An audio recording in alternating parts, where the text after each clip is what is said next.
from Western Washington University. Mm-hmm.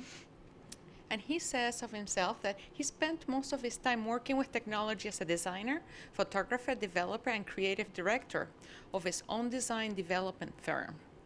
He has spent the past decade as an educator, instructional technologist, focusing on creating learning environments that allow people the greatest opportunity to succeed. He has a BA in theater, so he can be more interesting than boring subject matter.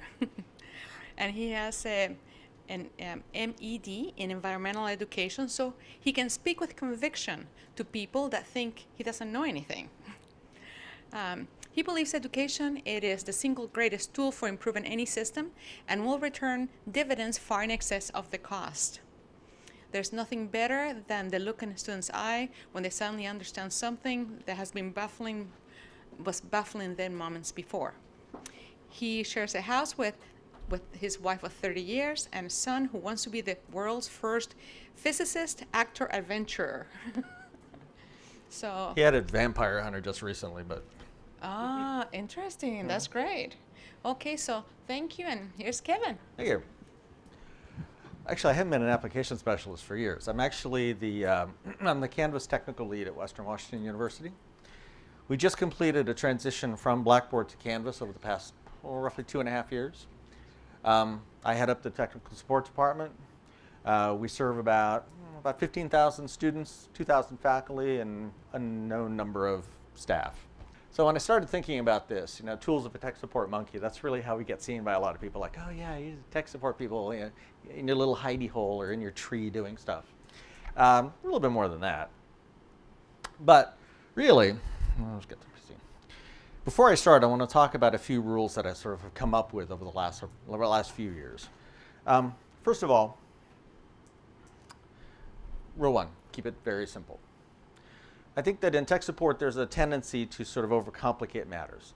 This happened in the very beginning when we started talking about, oh, well, we need this tool here, we need this over here, and we need to have this whole way of keeping all the tech support tickets together.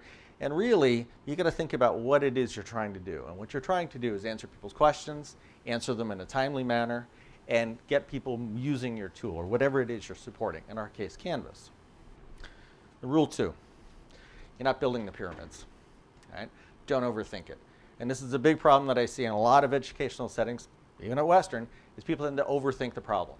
Well, and this happened when we first started this. There was this whole idea to put together a knowledge database. It was a great idea on the surface, doesn't work. First of all, you take a tool like Canvas, which gets updated very frequently. It's got a 3 to 4 week cycle that there's a complete change in either code or UI, interface stuff. So what happens is anything you do is not going to really be valid within about 3 months. I have stuff that I've created a year ago, maybe 200-300 items, maybe 2 of them are still valid. It's not that way. It's a very short life cycle, okay? And you have to understand that. And you're not trying to don't overthink it. Don't try to make it more complicated than it is. Number 3, don't get too comfy. The reason you don't want to get too comfy is things change a lot, change quickly. For instance, going back to Canvas, which is what we support, the UI changes. Buttons over here now. Buttons no longer there. It's completely changed how it works. Happens all the time. I can take a lot of time to create materials. 3 months down, materials are useless. Right? Got to toss them and start over. Don't get comfortable with what you do. That'll also inform how you move through the process. Right? Finally, nothing works for everybody. So you have to be flexible enough to know that some people are going to learn one way, other people are another way. The way that manifests itself in what we do, we receive phone calls, we receive emails. Some people like to get their answers in person. Some like to have their answers in something they can read and print out. Other people like video. Those are 3 great examples. No single one of them works for any one person, so we have to be fast and flexible enough to use any one of those. All right? And we get this all the time. People say, oh, can you come out to my classroom and show me? Can you come to my office and show me? Oh, can you just send me something I can print? Oh, can you post a video? Oh, I'm an experiential learner. I have to actually sit next to you and do it with you on the keyboard. Oh, no, I don't want to talk to you. You make me nervous. Can you just send me something I can print? So we get all of those. So we have to be willing to be able to work in any way that works for the particular client. Part of how that works is we just get to know the clients. We get a call up, you ask them, I'll be real direct. How would you like to get the information? Oh, really? And I get this, it's funny, I get really surprised looks on people's faces or surprised in their voice. They're like, oh, you mean I can choose? I'm like, sure. What works for you? Oh, well, I live in Port Townsend and I can't come in, so can you send me a video? Sure. Oh, no, I don't like watching video. Can you send me something I can print? Sure. Can you send me a Word file? You got it. Can you send me a PDF? No problem. So you want to have the tools that you use to support that be able to allow you to do these things. The other thing is you don't want to spend all your time making these kinds of things. You have lots of questions to answer. Especially at the beginning of a quarter, I might get, I don't know, 500, 600 calls a week, easily. And that's just me. My students probably field another 300, 400. All right? Some are big, some are small. Lots of them are small. Some are just people forgetting how to do one thing or another. Okay? So now, so what about the tools? Because I did talk about tools of a tech support monkey. What do you use? I'm of the opinion that you need to be flexible with your tools, meaning that I'm not going to stand up and say, you have to use this or you have to use that. What I am going to tell you is these are the tools that work for us. They may or may not work for you, and a lot of the tools tend to be sort of broad in that it's more function that I'm looking for instead of a specific tool. So going back to the idea of don't get too comfy, tools go away. Software goes away. Things you're used to using, you've been using it, and then suddenly it's gone. When I was a designer, I was one of the beta testers for Aldus Freehand. Anybody remember that? Yeah, you do, right? A lot of people gave me this like, oh, Aldus what? I was just in the early days, and there was only Adobe Illustrator and Freehand. All right, so I was a beta tester for both. I used to be a designer using Freehand. One day, Freehand was gone. One of those things you're like, oh, it's never going to go away. Gone. It's the same with these kinds of tools. To that end, too, I also like tools that are cheap, easy to train on, easy to use. If it's complicated, it's not worth my time because I only have a certain amount of time to get answers out to people. I can't spend it all noodling with, how do I do this or how do I do that? So I like to make them fast and easy. So, thing one, you need something to screen capture and annotate. All right?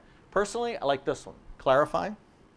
Cross-platform, it's great. And if we had my Mac showed, I have it up here to show you. So afterwards, I'm going to fire this guy up and show you how these things work.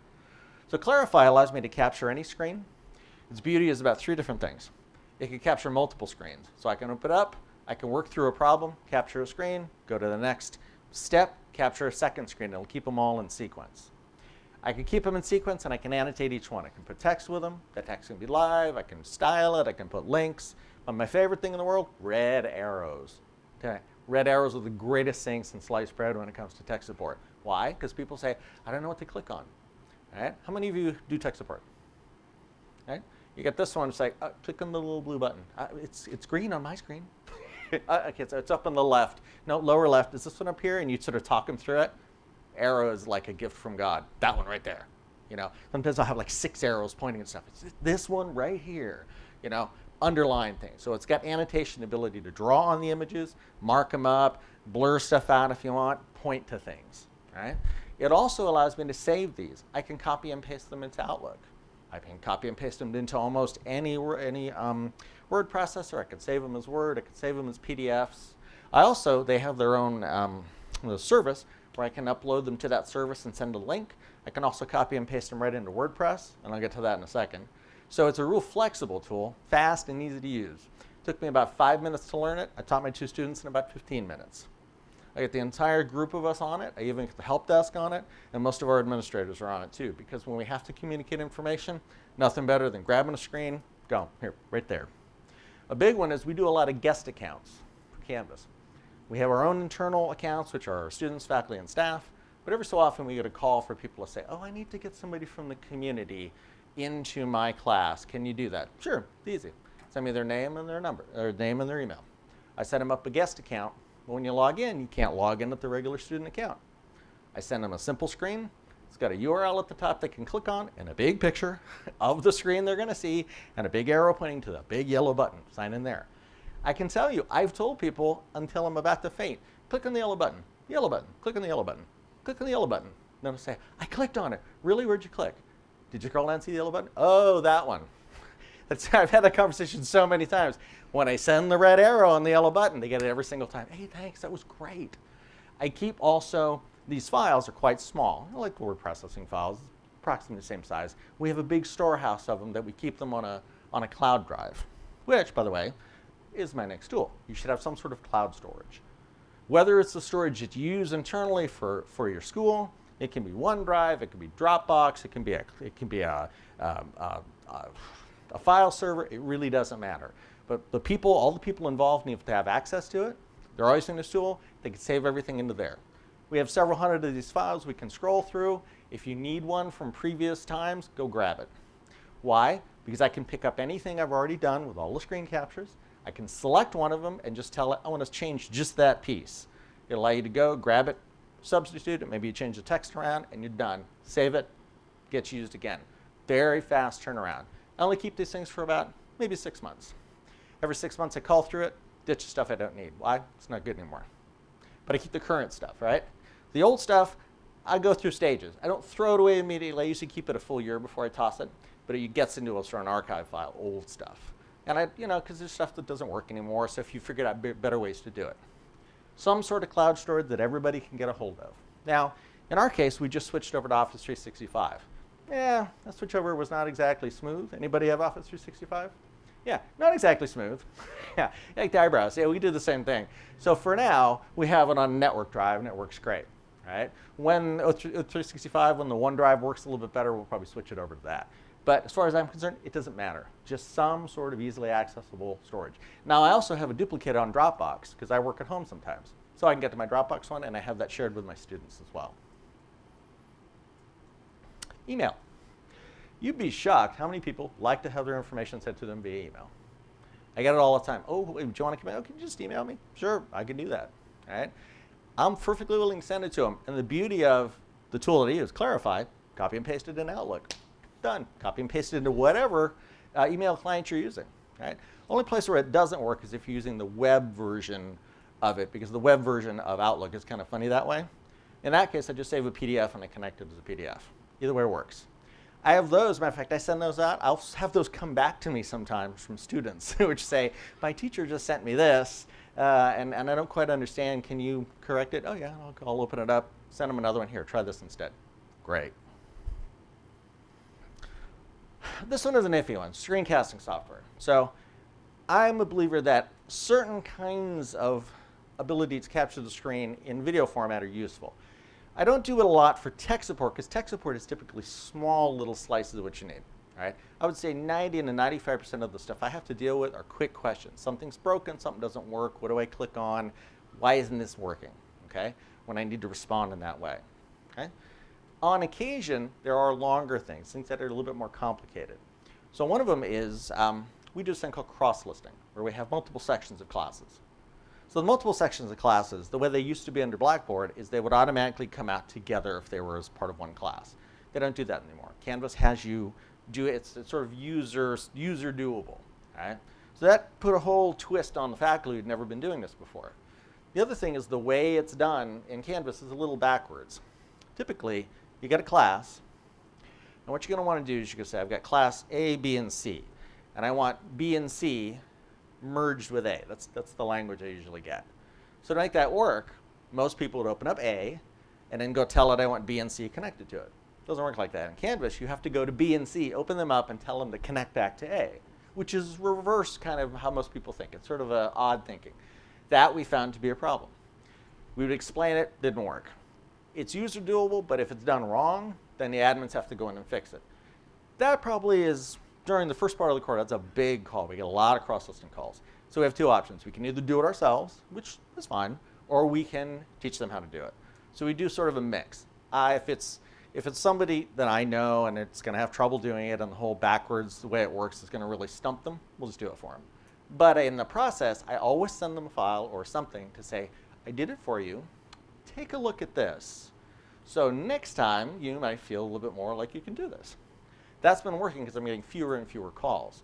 In that case, I do use video because if I use the stills, what I found is sort of the backward nature of it gets a little too complicated.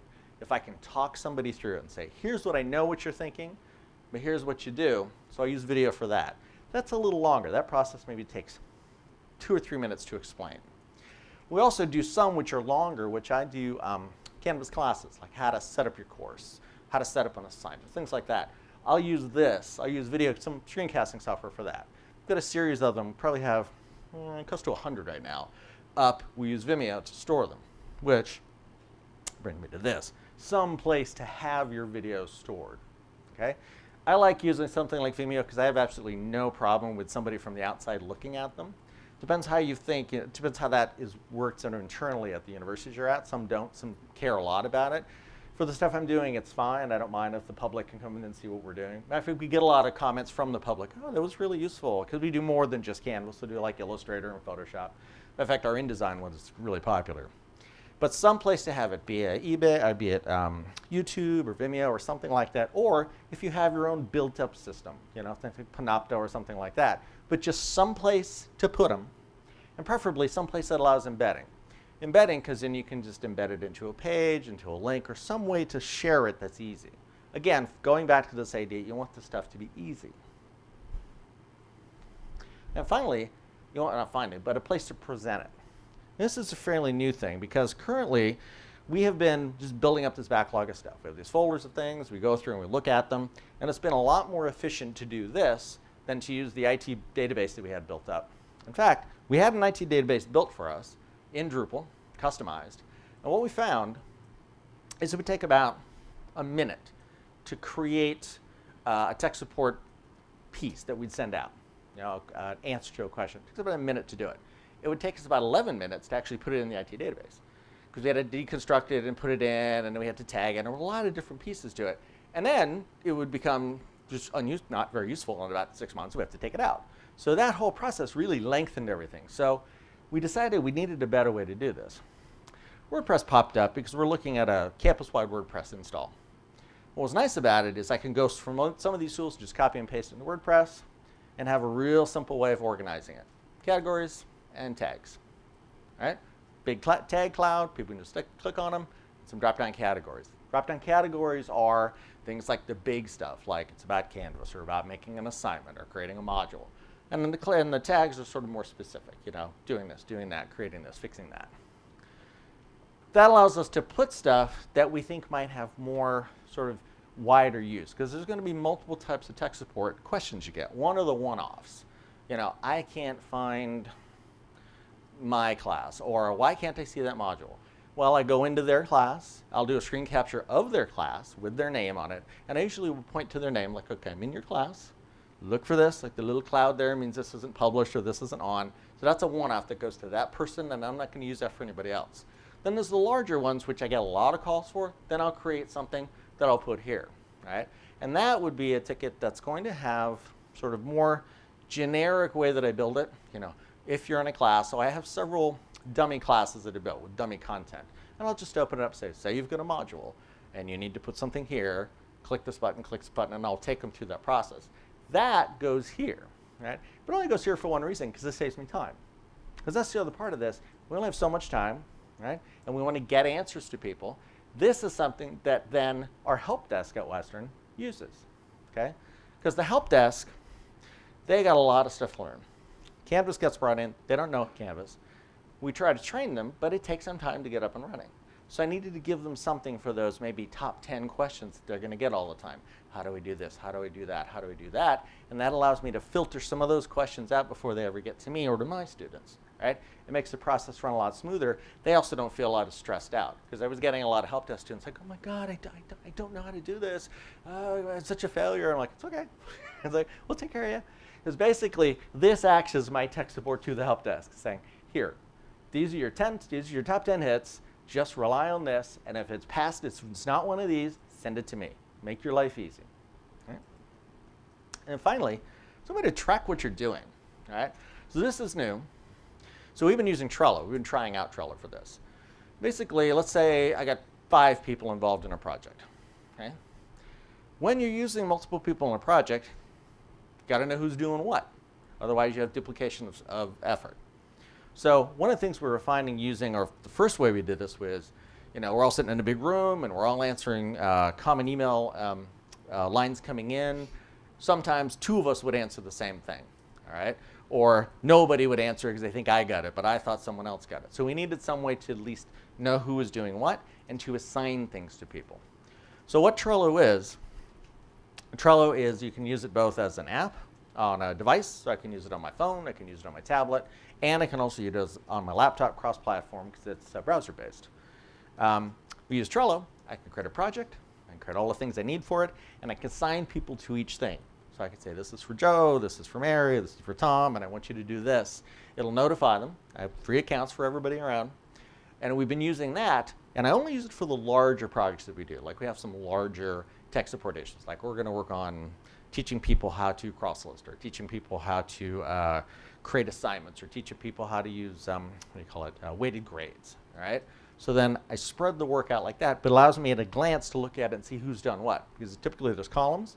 You can create the columns yourself, and I usually create, to do, working on, and done. Again, keeping it very easy. And then I track who does what. Each person, as they finish stuff, can just drag it to a different column, so I can open it up and say, oh, this is great. The other thing that's important to me to do this work is that it's cross-platform, and it's also cross-device. Because that's the other part of doing tech support. They like to tell you it's a 9-to-5 job. It's not. Right? You have to be available whenever people get to you. Right? To me, that means I need the freedom to not be anchored to a computer all the time. So I need to be able to do it on my tablet, on my phone, on my iPad, wherever I am, I need to be able to pop something up and look at it. Almost all of these tools are at least functional in cross-platform.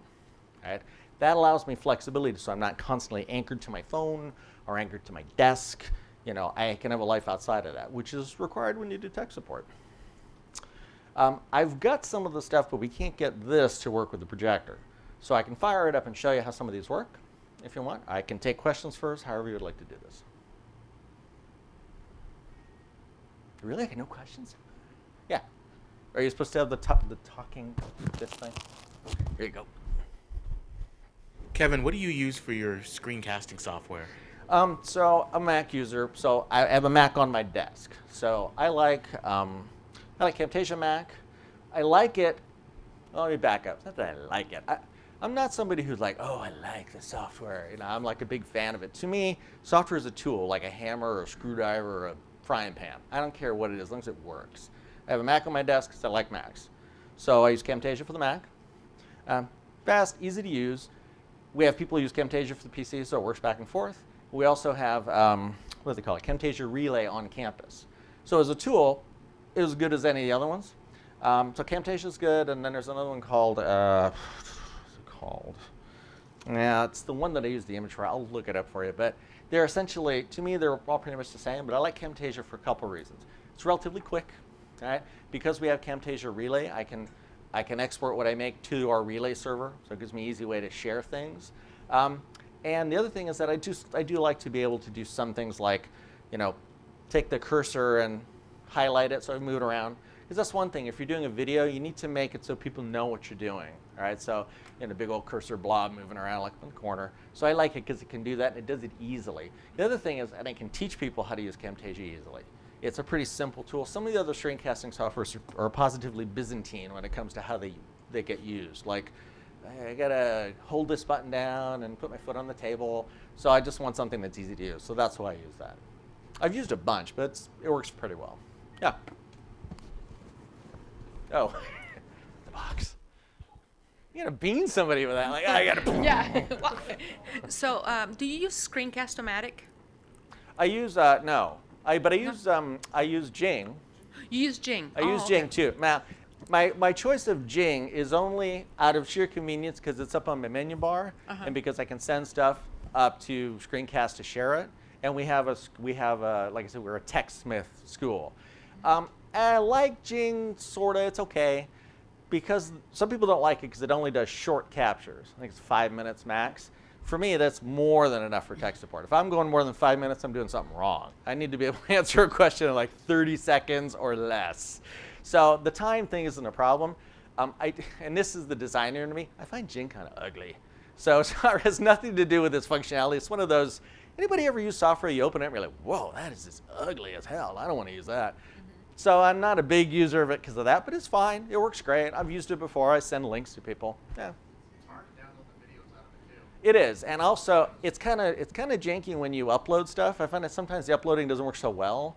So it works, but I don't think it's great. I mean, it's part of TechSmith, and it dovetails in with what we use. If I have the choice, I'll probably use Camtasia instead, just because I'm used to it and it's faster. But if it's all you got, it's free. I mean, you're going to buy it. So, yeah, it works fine. You can also do it if you have a Mac. You can do it with the built-in QuickTime will do it, too. On a PC, I'd say Jing's just as good as anything else. Anything else? Anybody else want the talking box? Did I leave like 55 minutes? I think I was going pretty fast there. Do you want to see some samples how this stuff works? Okay, so it's going to require. Can we get this to work, or we can? Can I hook that up? Yeah, that's all I want to. Yep, we were for it. Good. All right, so where are you plugging in here? There's HDMI there. Yeah, I'll let you do it. VGA? Nope. I wish.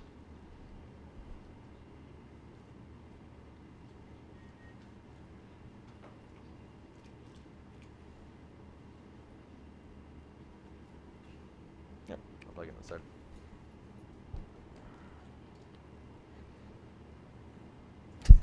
Go direct. Okay, let's plug it. Okay.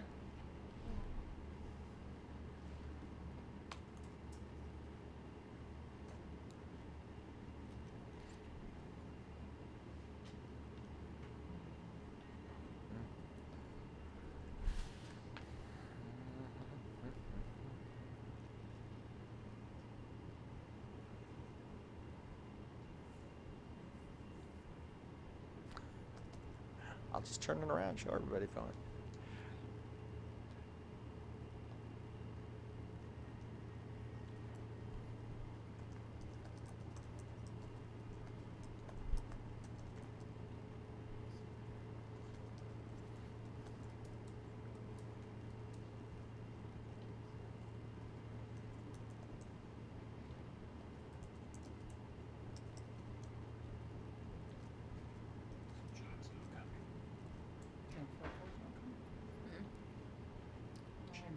I know, right? Yeah, it's the first thing I asked Kevin. No. Somebody avoiding this gives you a state of belly and make it avoid us.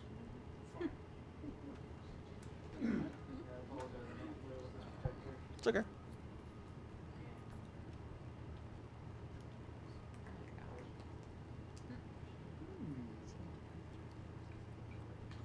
It's gonna work? It's okay. I can make it work the other way. The old-fashioned way. Okay, that's what we're going to do. I'm going to walk around and show you. Just because, yeah, we need a talking box here, right? Let's be the video box. Just toss it over. All right, so let's start off with this. All right, so first off, I just got my Canvas page up. All right, so the tool I'm going to first show is Clarify. So Clarify is a simple screen capture tool. Everybody see that? I'll even walk it around.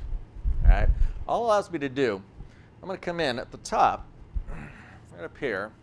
I got some controls, all right, to capture screen, and I can time capture the screen. Time capture the screen is important because a lot of times I need to do something like drop-down menu, so I can give it a count of 4, or 6, or 8, or 10, or something like that. It gives me time to get to where I'm going, get the menu showing, and select it, so I can give something a little bit more detail. All right. If I'm going to do a simple capture, whatever I'm trying to capture is in the background. All right. All right. All right. Capture. It allows me to come over, select what I want. All right. Simple as that. Click capture, and then it puts it in the app. All right. That's basic stuff. Every screen capture does that. However, when I come up here to the plus, I can add a step 2 to it. All right. So I can have multiple steps to every capture. So what happens at this point? Let me come over here, and this one I'll do a time for. Let's say do a timing of 8. All right. And I'm going to do a pull-down menu here. I want to have, say, this show up. Come on. Oh, it's not coming here. Oh, there we go. All right, something here. All right, so I'm going to come over here. All right, I'm at this second stage. I capture. It's going to do a countdown. I can come set up whatever it is I want it to show. All right, if I want to highlight something.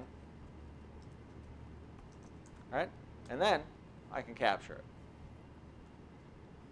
All right, so if I make a capture at that point, let's say I mistake, I grab the wrong thing, which I do all the time.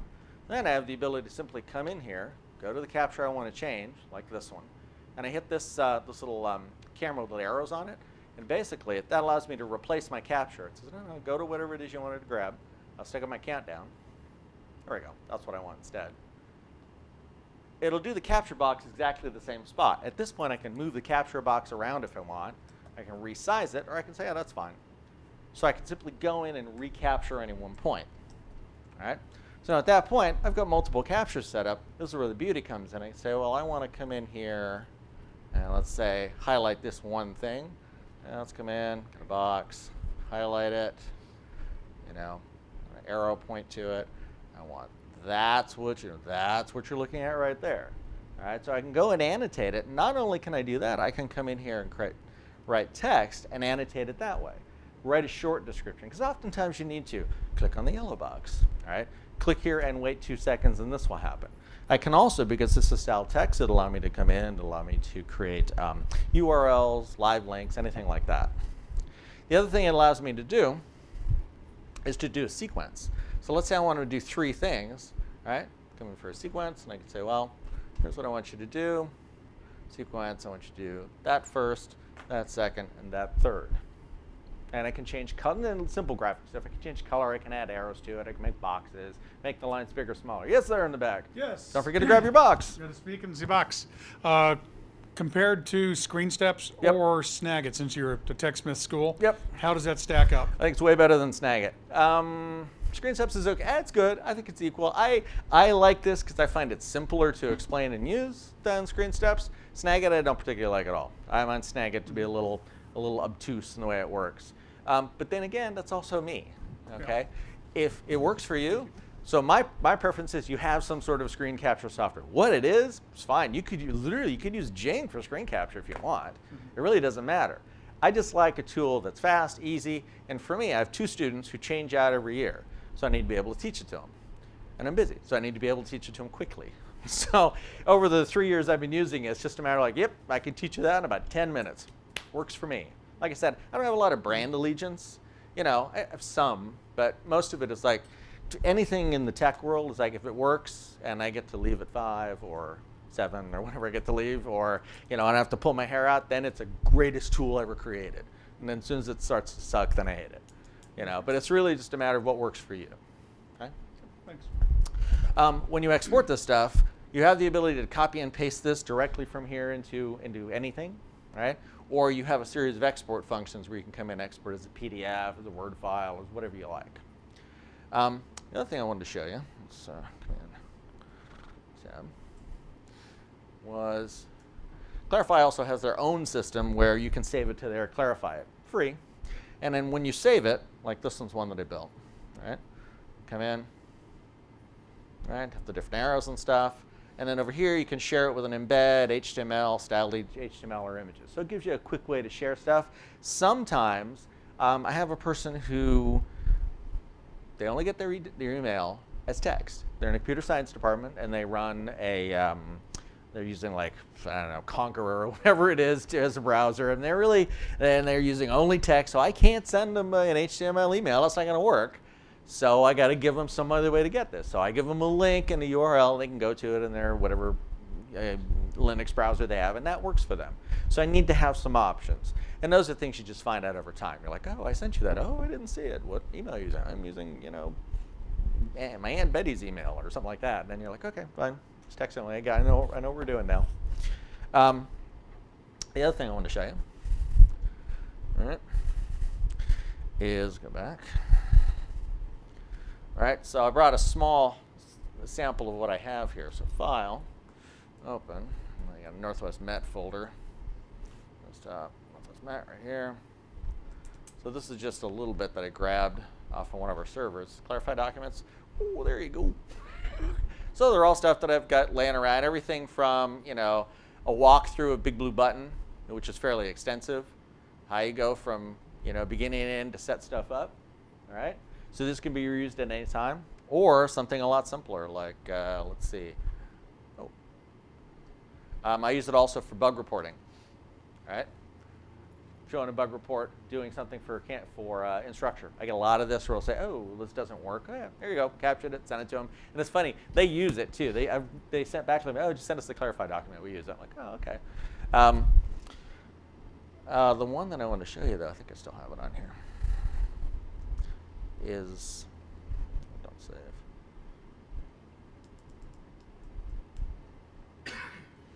Let's see.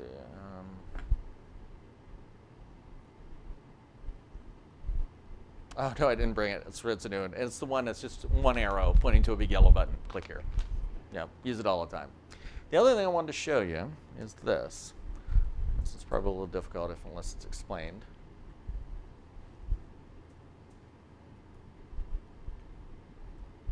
There we go. Hey, really? That's what. That's fine. I guess one more thing to show. All right, here we go. Is Trello. Anybody use Trello? Mhm.